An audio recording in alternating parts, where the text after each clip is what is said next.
Diário não oficial do Brasil.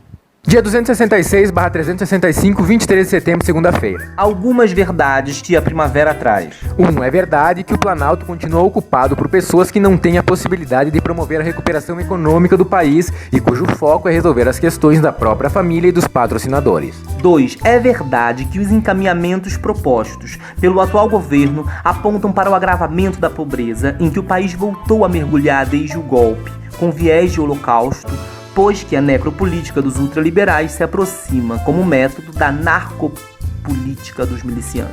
3. É verdade também que a Constituição é apenas um empecilho a ser vencida por essa trupe bad trip que vocifera questões morais, frases de efeito para manter viva a minguante claque de seguidores. Na falta de apoio político do Congresso, compram-se votos. Na falta de provas, fabrica-se. Na presença de oposição, ameaça-se a vida dos opositores. 4. É verdade que o rastro de sangue que vão deixando não chega a sensibilizar uma parte da classe média punitivista, que repete como os robôs pagos a preço de ouro que devemos deixar o capitão trabalhar, que o PT quebrou o Brasil, que o Lula tá preso. 5. É verdade também que o cenário nefasto tem um longo histórico de construção desde Cabral, o outro que chegou de Alemar. Agora é apenas e talvez como nunca dantes a vez dos nécios sem escrúpulos, dos que mentem compulsivamente e desmentem, dos que passam 28 anos recebendo para fazer nada, dos escatológicos, dos nepotistas, dos que plantam fuzis no jardim, dos que se locupletam com as rachadinhas.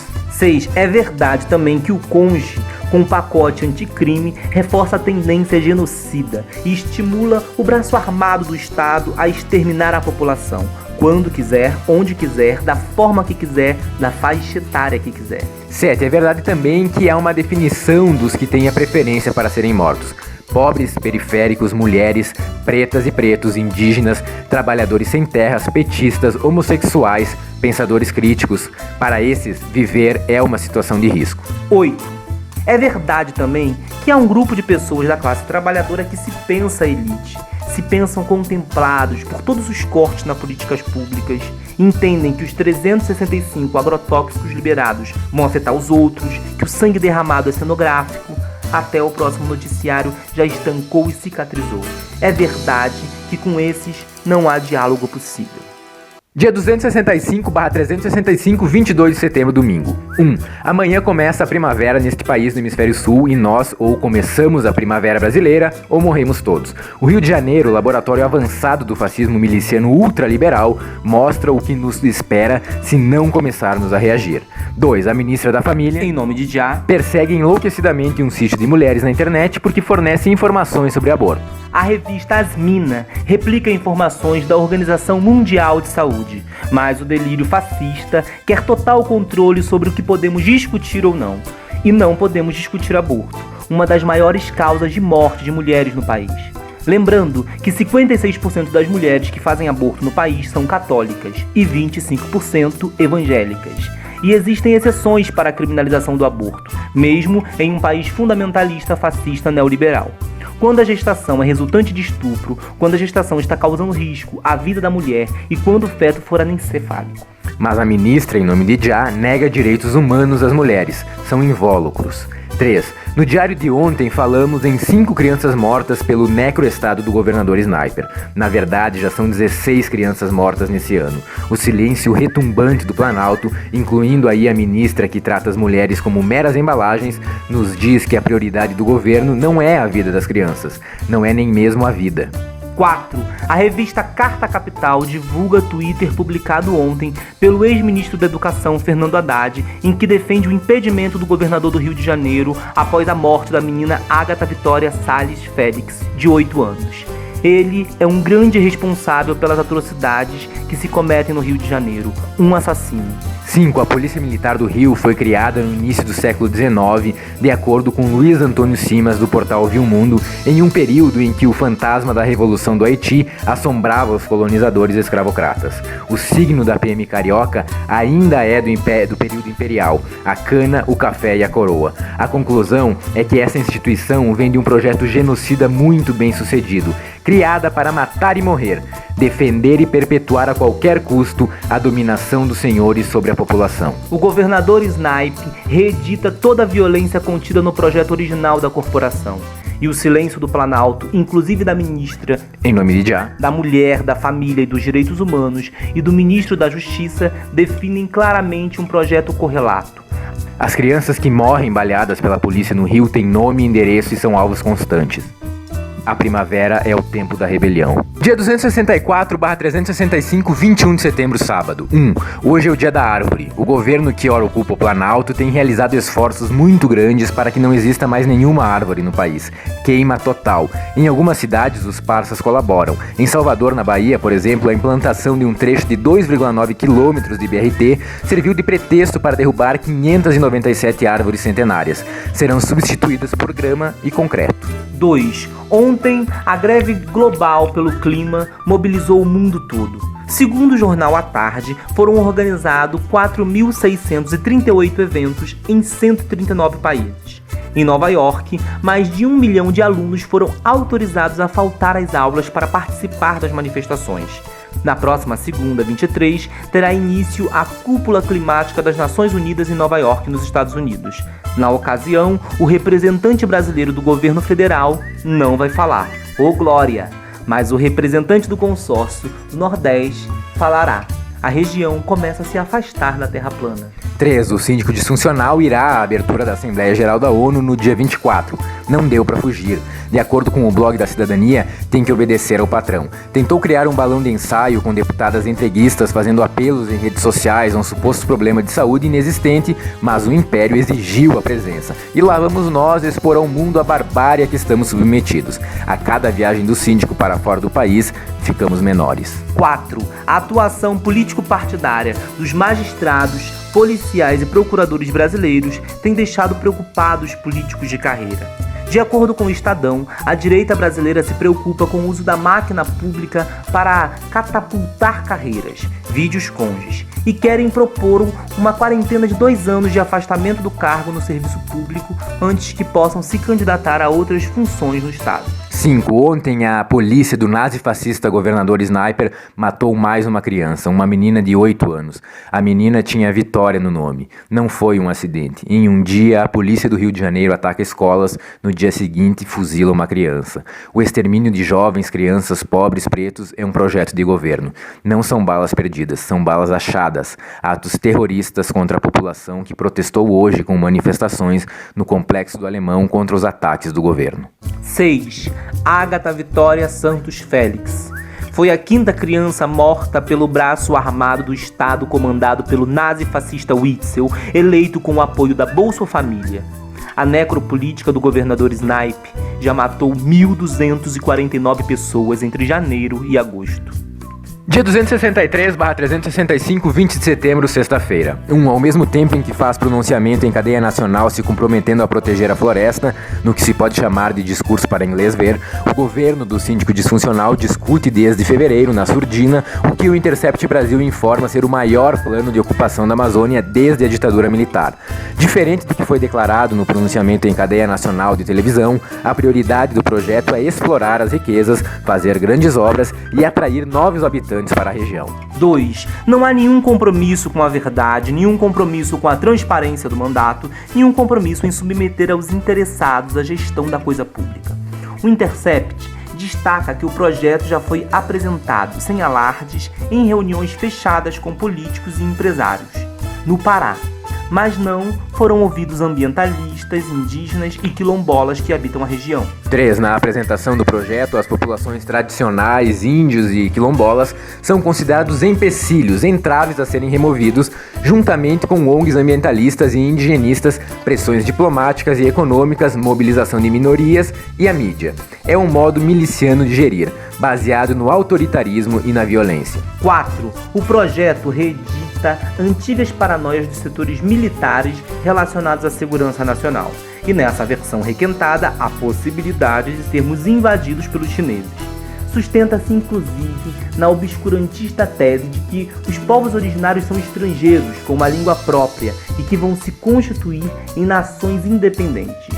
O despreparo material e intelectual desses senhores reage a tudo que é diverso e acenam a bandeira ocupar para não entregar, como pretexto estratégico para viabilizar a exploração de minérios e terras agricultáveis em áreas do extremo norte que se encontram ainda preservadas e acolhem a patrimônio natural, o modo de vida, a cultura dos povos originários. Sim, com esse plano de ocupação e exploração da Amazônia, a versão atual daquele que deu causa a tanta destruição e deixou como legado absurdo a inacabada Transamazônica, apresentado como um projeto de desenvolvimento, de que mesmo, mas que exclui os ocupantes tradicionais em um rito violento e autoritário e renega o compromisso de preservar, foi batizado como o Projeto Barão do Rio Branco. O patrono da diplomacia brasileira deve estar se revirando no túmulo.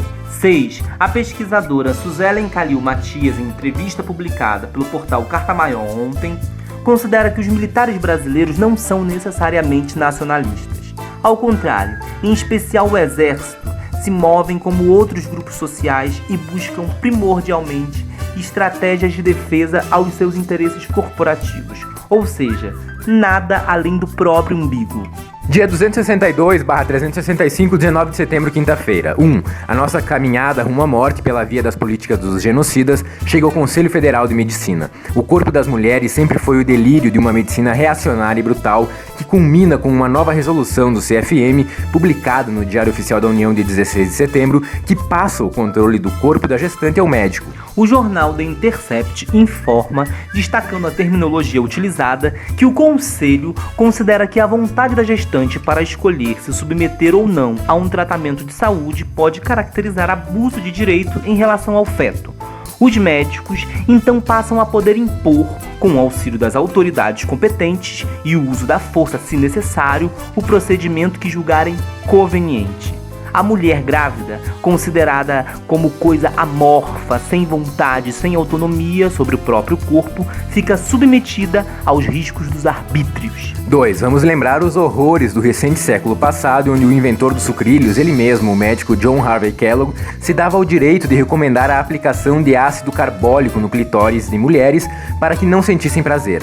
Pode-se equiparar a disposição do Conselho Profissional sobre o controle do corpo das mulheres às convicções que autorizam um governador a mandar metralhar escolas com crianças. Tudo em nome de algum Deus que só existe na concepção perversa de controle desses dirigentes e técnicos. 3. A autorização para o corte vaginal doloroso e que em muitos casos tem como foco o tempo do médico que não quer esperar o processo natural do parto, não é mais necessária.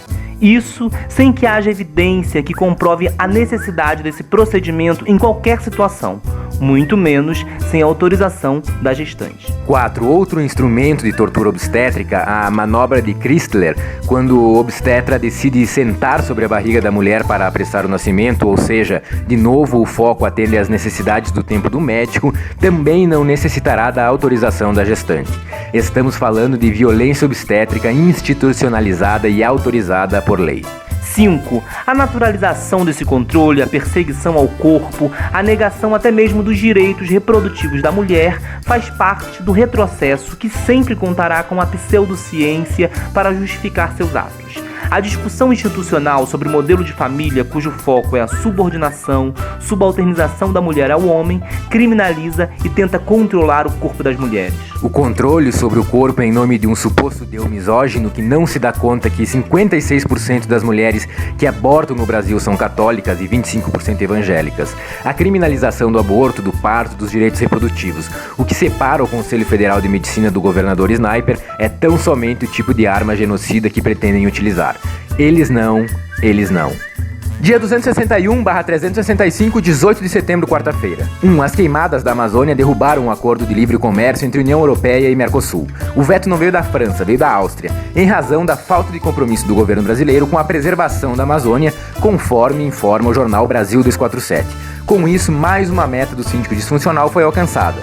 Os ataques ao meio ambiente tinham dois focos: abrir espaço para bárbaros, madeireiros, pecuaristas e plantadores de sojas que querem ampliar sem critério e racionalidade os limites de seu território da exploração, afinal de contas são patrocinadores, e derrubar o acordo de livre comércio com a União Europeia porque não atendia aos interesses estadunidenses para a região.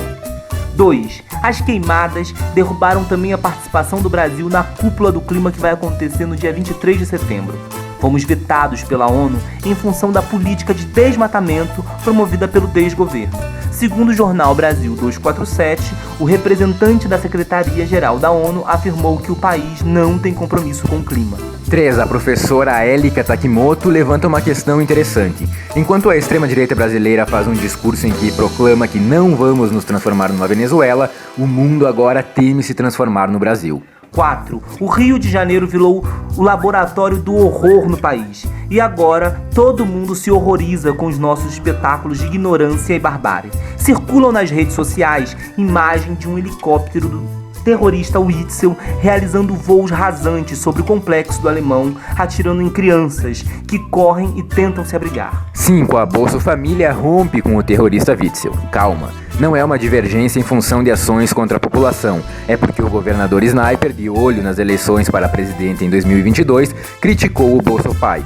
Disputa de território, dois bicudos não se beijam. 6. Enfim, o país dos 365 produtos tóxicos para o almoço sob o comando tóxico do síndico disfuncional se torna um cenário cada vez mais degradado. Dia 260/365, 17 de setembro, terça-feira. 1.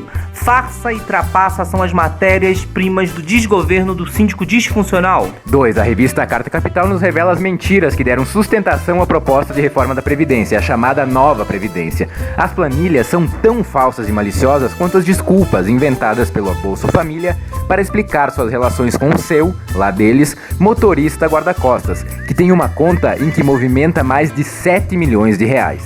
3. As contas oficiais da reforma da Previdência para o regime geral da Previdência foram falsificadas. Constatamos que cálculos deturpados ampararam a principal apresentação sobre a economia a ser gerada pela reforma feita pelo secretário da Previdência, Rogério Marinho, em maio, no Congresso Nacional, declarou o professor do Instituto de Economia da Unicamp, Pedro Paulo Zalute Bassi. E fala em tortura de dados. Bem a caráter com o governo que foi eleito e se mantém no poder apoiado em fake news. Além de cometer o crime de compra de votos para a aprovação da reforma da Previdência, não tiveram pudor em falsificar dados oficiais e mentir para o Congresso Nacional. Isso explica o porquê do estranho sigilo sobre as tais planilhas, apesar de ser dito que elas é que justificariam as medidas propostas. 4. Aferrados à sua missão de desmonte da economia, como um piloto míope, o Tchutchuca cogita alterar a Constituição para deferir novos ataques à possibilidade de sobrevivência do povo brasileiro. Agora, a solução da vez para a economia estagnada é congelar o salário mínimo. Segundo o jornal GGN, o texto com a proposta de alteração já está na Comissão de Constituição e Justiça da Câmara dos Deputados. 5. Enfim, tempos sombrios esses em que um vampiro vai a uma rede nacional de televisão afirmar que foi golpe e que ele não participou. O grande articulador e primeiro beneficiário tenta pular do barco que ele mesmo construiu. 6. Finalizamos o dia contabilizando agora 325 agrotóxicos para nos matar. O governo autorizou hoje a liberação de 63 novos produtos. Lucro acima de tudo, milícia acima de todos. O governo da morte continua a avançar.